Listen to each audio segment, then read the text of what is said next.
Let's jump right into this explainer. Today, we're tracing an incredible 65,000-year story of human survival, dramatic climate change, and the deep biology that composed the magnificent synthesis of the Indian subcontinent. And instead of looking at this as some dry, dusty timeline of names and dates, let's look at it like a four-movement musical composition, a grand symphony where each new migration didn't just replace the notes that came before it, but actually added a brand new voice, a new instrument, weaving together into a massive, complex harmony. Which brings us to a huge question. If we're all so seemingly different on the surface, why does our DNA say otherwise? This is the central mystery that the Genome India project cracked wide open with their modern sequencers, and it literally challenged everything we thought we knew. For centuries, right, we've looked at the incredible diversity of the subcontinent, the hundreds of languages, the totally varied customs, the distinct communities, and assumed this meant a history of deep, isolated divisions. But when geneticists actually fired up the sequencers and mapped thousands of modern genomes, well, the machines didn't read divisions at all. They read unity. It's like looking at a giant puzzle and realizing all the pieces fit together perfectly. There's a saying that history is written by the victors, but the truth is written in the blood. Traditional history usually feeds us this rigid story of colonial ledgers and grand conquerors. But biology? It reveals a profound, unified truth. A sequencer machine really doesn't care about the census records of the British Raj, and it definitely doesn't read the decrees of ancient kings.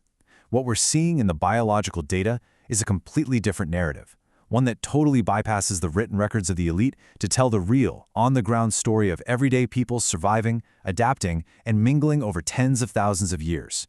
So the absolutely crucial point here is that genetic data definitively proves our history isn't some vertical ladder of supremacy. Instead, it's a shared horizontal bedrock, something scientists call genetic democracy. We are absolutely not a collection of separate, pure-blooded lineages stacked on top of one another. We're a spectacularly hybrid society. Beneath all the surface variations of language and geography we see today, the foundational architecture of our DNA is shared across literally billions of people. And to put that deep history into perspective, think about the number 65,000. That is the number of years of unbroken survival recorded in the maternal DNA of just one 63-year-old woman from Odisha. She represents the oldest continuous human lineage in India. When scientists at the National Institute of Biomedical Genomics actually looked at her genome, they found haplogroup M. This is the maternal matrix of the subcontinent. While massive empires rose and fell, while whole languages evolved and invaders came and went, this single biological thread remained entirely intact, passed directly from mother to daughter, generation after generation, for 65,000 years. Just incredible. So let's start with Movement 1, the first Indians, the AASI. Our chronological symphony kicks off with these first Indians who crossed out of Africa via the Gate of Tears as beachcombers. But hey, they didn't just walk into some serene tropical paradise. They walked straight into environmental chaos. Ancient climate change was absolutely brutal. It constantly forced these early populations to adapt, to migrate, and to innovate just to survive. We are talking about global deep freezes and the sudden, terrifying stalling of the monsoon engines. They faced literal existential crises that forced them into strategic retreats. But the amazing thing? They didn't break. The climate forged them. The first Indians didn't just survive volcanic winters and ice ages. They forged the acoustic ancestry and cultural rituals still alive in billions of people right now. When the Mount Toba supereruption plunged the whole Earth into a volcanic winter around 74,000 years ago, dumping ash all over India, the ASI kept going. We literally find their microlithic stone tools buried right within and above the Toba ash. They survived the Ice Age in mountain refugia like sanctuaries in the Vindhya Mountains, and they gave us the retroflex consonants, those hard tongue-curled sounds that shape so many languages today from Tamil to Hindi. They even kicked off the ritual use of red ochre in burials.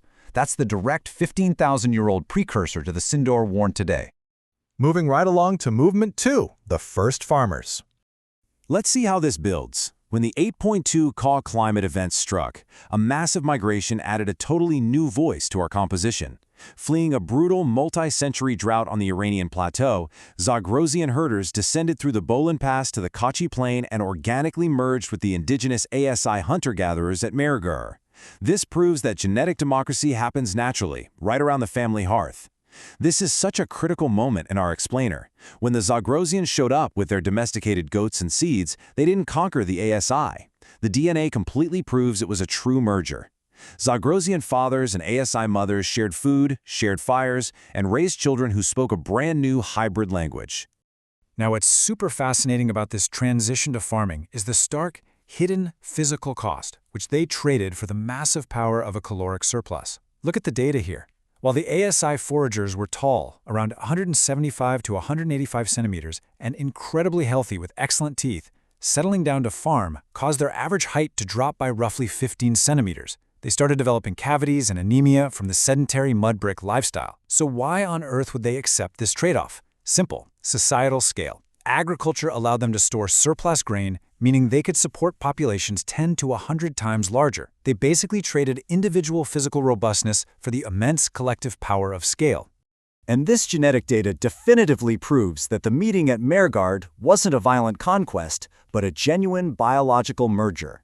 The ancestry broke down to about 70% Zagrosian herders and 30% ASI foragers. This exact 70-30 admixture created what we call the Indus Periphery Cline. It's the ultimate biological evidence that our ancestral foundations were built strictly on integration, setting the perfect stage for what was about to happen next. Which brings us to Movement 3, the Harappan Xenu. This is the grand climax of our explainer, where the ASI and Zagrosian populations integrated to build the world's most consequential Bronze Age civilization.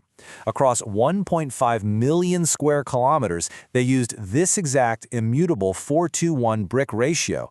It brilliantly illustrates a society built on a geometry of trust rather than royal decree. Think about that for just a second. Across an area larger than modern Pakistan and northwest India combined, every single baked brick followed the exact same mathematical proportions for length, width, and thickness. That requires an absolutely incredible level of collective agreement that just lived in the minds of the people. Because, instead of building giant monuments to god kings, this outward-looking civilization valued collective intelligence, civic engineering, and global trade. If you look over at Egypt or Mesopotamia, you see massive pyramids and ziggurats, right? Monuments to a vertical hierarchy. But the Harappans? They built incredible urban drainage systems. They built universal grid layouts for their cities and compartmentalized granaries. We've even found evidence of them practicing proto-dentistry using tiny flint drills 9,000 years ago. And they built the world's earliest artificial dockyard at Lothal, dominating global trade without the need for massive standing armies or rich royal tombs. So how do we visualize this? Well, through the Pashupati seal. Within a tiny steatide carving no larger than a postage stamp, we find the ultimate visual DNA and record of the subcontinent's biological and spiritual merger. These little seals were essentially the identity cards of this genetic democracy. And honestly, none is more revealing than this famous Pashupati seal. It brilliantly illustrates the ancient merger in action. On one side, you have the ASI foundation, the wild animistic energy of the hunter-gatherer, shown through the shamanic horned headdress and a deep connection to the wild animals surrounding the central figure.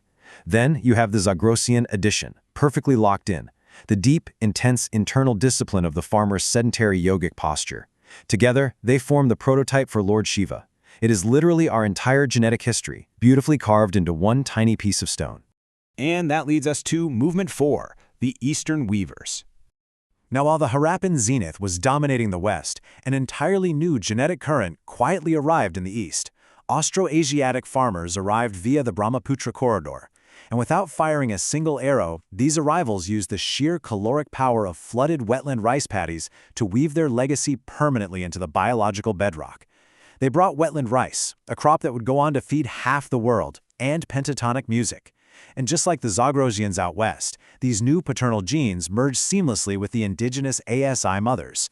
The women stayed, the maternal matrix held firm, and they completely integrated this new Eastern note into the grand composition. But for all we know, there's a lingering mystery. 4,000 inscribed objects, 400 signs, not one word we can yet read.